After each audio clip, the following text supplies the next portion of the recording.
So I'm really representing two quite big communities here of computational biologists. One is EBI, which is the Institute IDirect, and the second is GA4GH, which is a global standard setting organization. Okay, right. So just to, for the people who don't know EBI, we're Europe's home for biological data services and research. We do big data before it got trendy.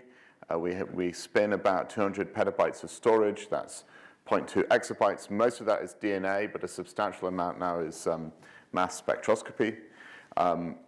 We are part of EMBL.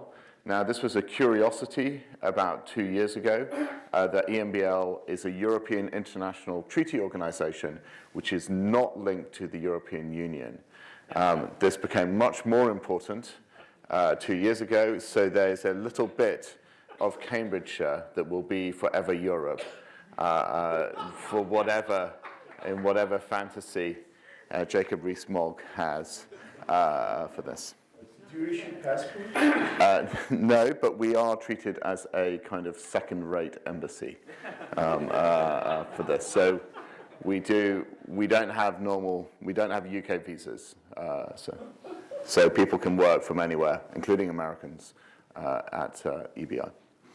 We're 600 members of staff, we're actually more like 650 members of staff from 60 nations, so we're incredibly international.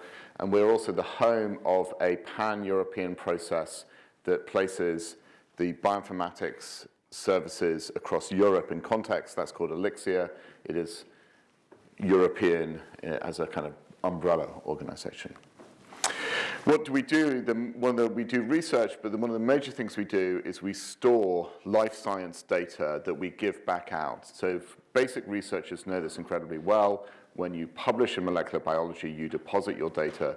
We are one of the sites that allow depositing of data worldwide. There's basically one other sister site in America and a kind of somewhat sister site in Japan. There's an awful lot of different sorts of data that scientists deposit to us.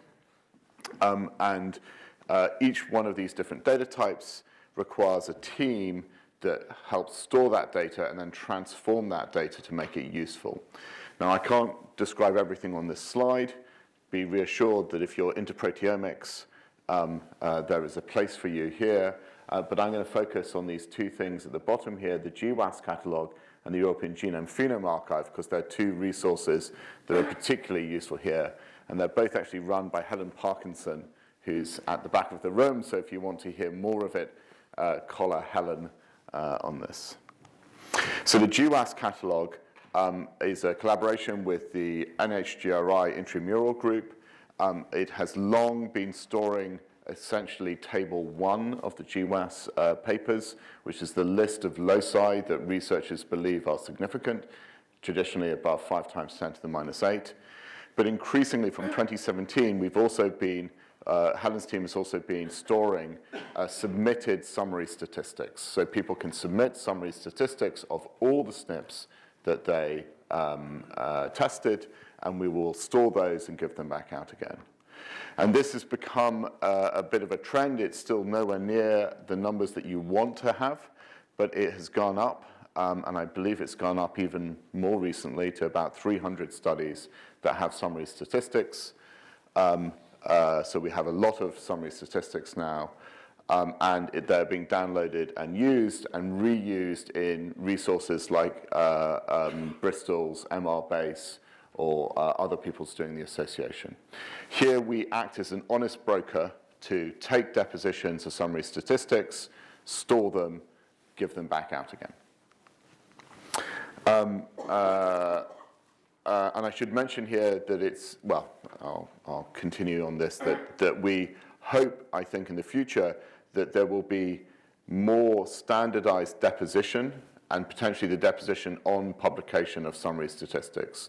So we're in a situation where as long as the community thought this was a good idea, if the community insists on deposition, we have a place for people to deposit summary statistics and give them back out to the world.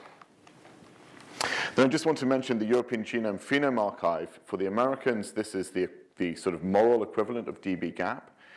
interestingly enough, it actually has more studies than dbGaP. I think we have less amounts of data, but we have more studies than dbGaP. This is just a list of all the different sorts of studies. These are controlled access studies. So to get access to this data, you need to apply to a data access committee, and then you get authorized and you can download the data from EGA. And probably a really important thing about EGA is that EGA itself is becoming more federated. So EGA is already a joint project between EBI in Hingston and also the CRG in Barcelona. So we have 2 sites. The software itself is now being made more portable, so it can run in many other sites. And this is a recent grant won by Thomas Keane with others in a Canada-EU collaboration that's going to bring cohorts from Europe, from Canada, and the H3 Africa cohort together to do, again, more federation and more portability of this data. So there's a strong theme of doing collaborative federated work. I would also highlight here that it's been a very, very good relationship with UK Biobank. We have been the genetics repository component, so we take the imputed data sets from genomics from UK Biobank, and we have helped distribute that around the world. From our perspective, that's completely compatible with the goals of EGA.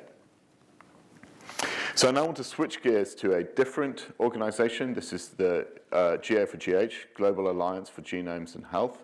And this links to the talk that Matt Hurls gave about bringing closer to the medical systems. Just to say, there are a large number of countries around the world that now have very active medical genomics projects. So those are all the ones in different colors of green. If you feel your country should be green, please let me know. We update this map regularly. And the red dots here indicate cohort studies, so usually prospective cohorts. It is a quite a large amount of the world's population is now participating in or has a medical system which does have at least some sort of medical genomics programs.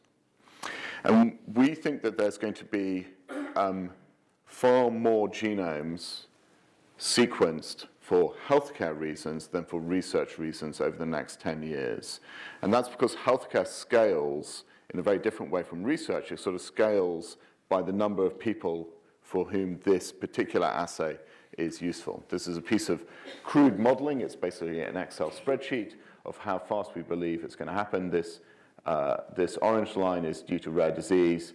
The blue line is about the uptake of using genomics in cancer, which is much more complicated.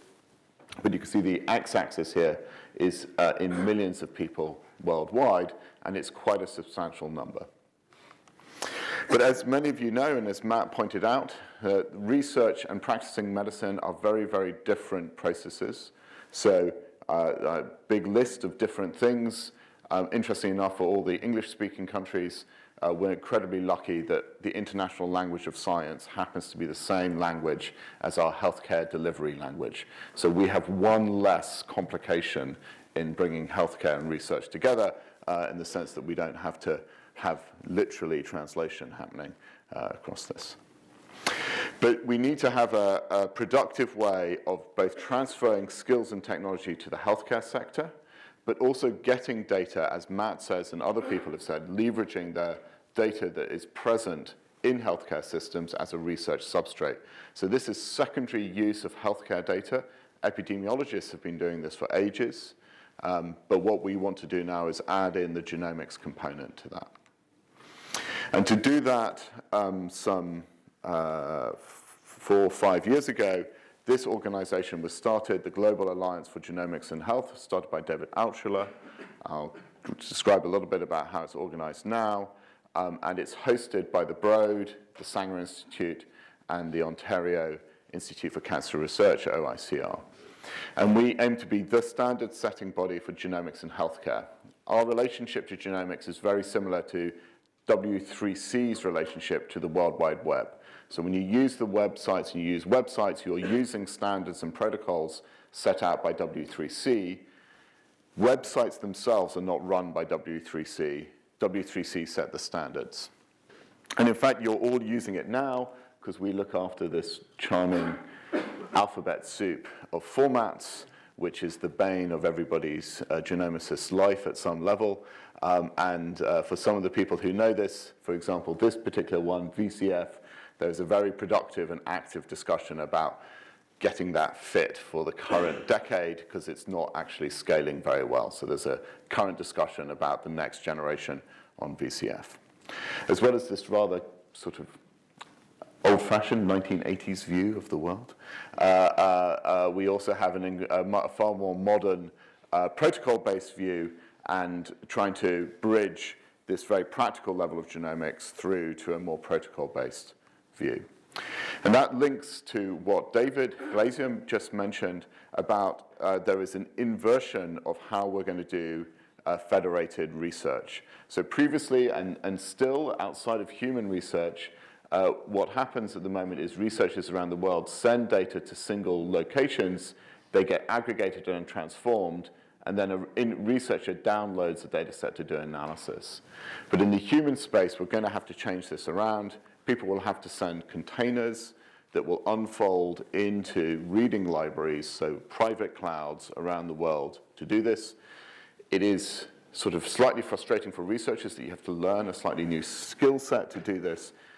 It is clunky at the moment, but it is doable. Both the ICGC process and Genomics England are two practical examples of it happening. It is annoying to use at the moment, but it is doable. And we want to make it less annoying. The other part of GA4GH, as well as technical standards, is we have a process to provide an ethical framework for data sharing. Now, it's very important to realize, as an international standard setting organization, we are not an organization that somehow sets legislation or ethics. Those happen in national systems. But very often you need to have a way of harmonizing the discussion that's happening in one country with the discussion that's happening in another country.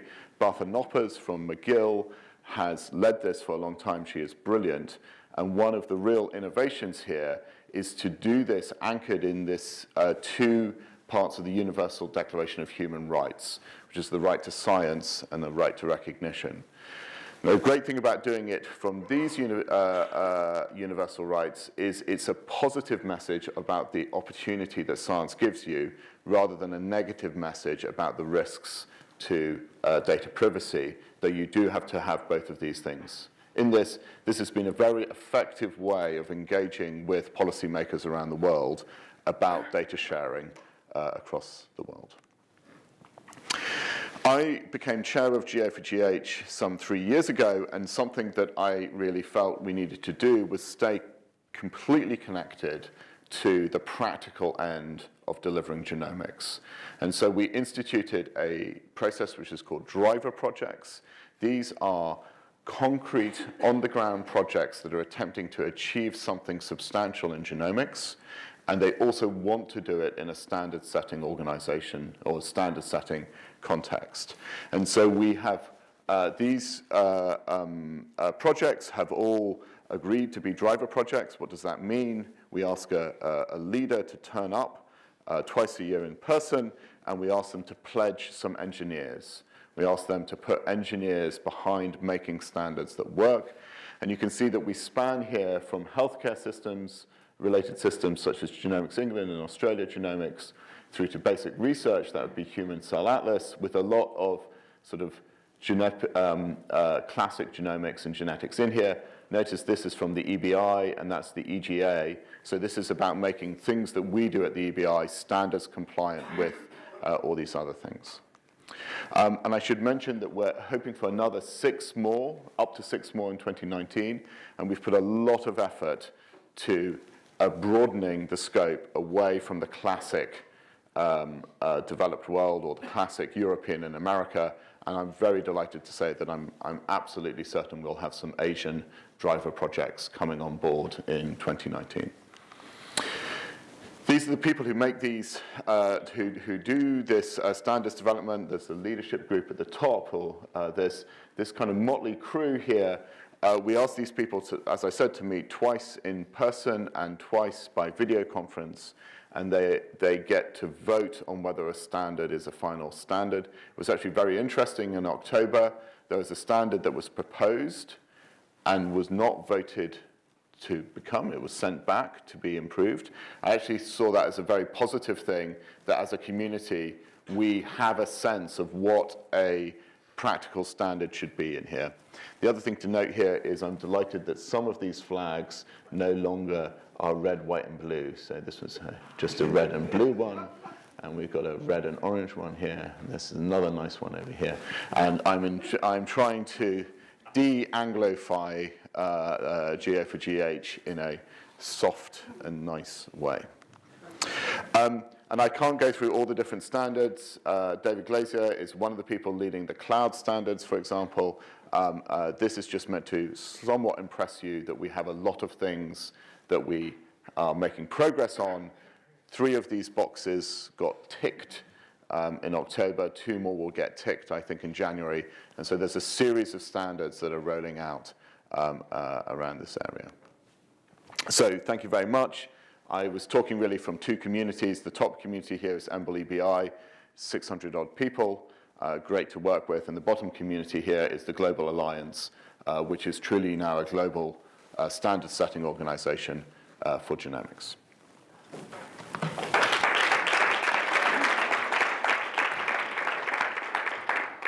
Thanks, Ewan. Fantastic. Any questions, discussion points? I just think it would be bonkers for CDC not to use GA for GH standards. Of course. Yeah. Okay. Properly bonkers. Yeah. Matt? So in terms of, you mentioned about the summary statistics and bringing them in. Yep. In terms of the kind of the future direction of travel for standards and repositories for genetic data, what about polygenic risk scores and rare variants? I think that's, I mean, thank you for that question.